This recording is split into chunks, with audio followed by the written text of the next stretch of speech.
All right, devlog number two, oogly boogly boo. I have no idea why I said that, but all right, number two.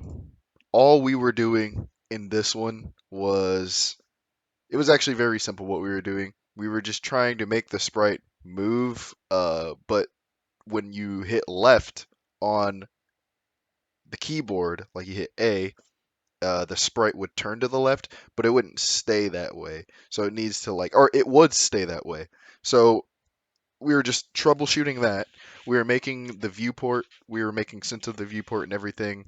And yeah, it was a lot of troubleshooting. The time lapse will be a little bit longer this time around, but like I said in the previous video, all of these videos are just minor checkpoints of everything that we're hitting.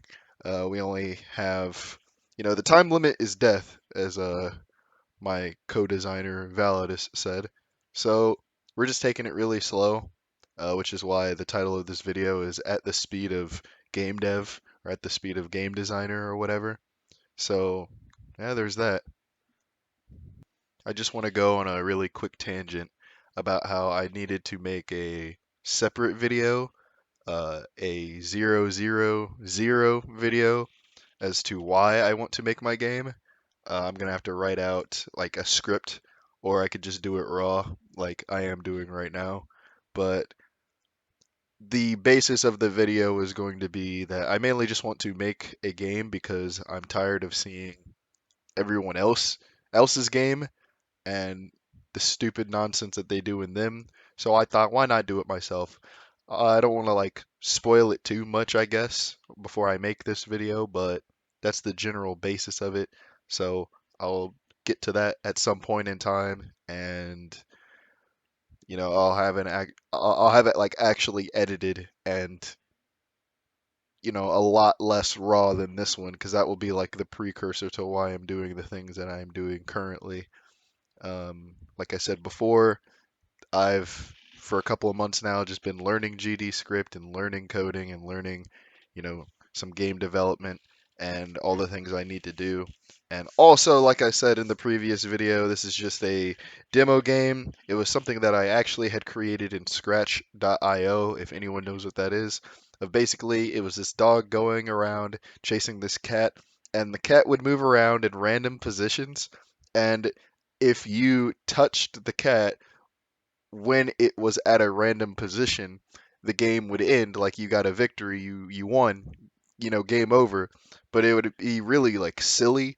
It had all these silly effects happening, and all the noises were like borderline ear rape, and it was fucking you up, and it was just a really silly thing that I'd made as my first thing that I had ever created in terms of game designing. Now, the game itself wasn't very fun or entertaining or had a lot of depth or anything to it, but I've been watching a little bit of Game Maker's Toolkit, and they were saying how, making demo games, trying to make something work in your engine is like a basis. So you take something really simple and you just try to recreate it by yourself.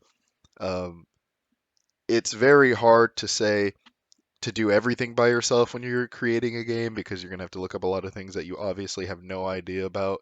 It's one of those things where if you're learning English, you're not going to know every word in the English dictionary. You just have to know the right person or look up the right words or things like that in order to have it explained to you how this system works. So that takes a lot of time. And as you build your game, you're going to have, all of that happening over and over, where you have to keep searching things up and searching things up and seeking advice. And it's just another one of those things that you can put on your tool belt so that you can use it for like a situation in the future. So what I hope this will accomplish for me is all this is trying to do, this little demo game, is making two characters or two sprites interact, set the wall boundaries, because my game is going to have a box that you're in. It's going to be a fighting game. So if I can get the boundaries right, I already know how to do them.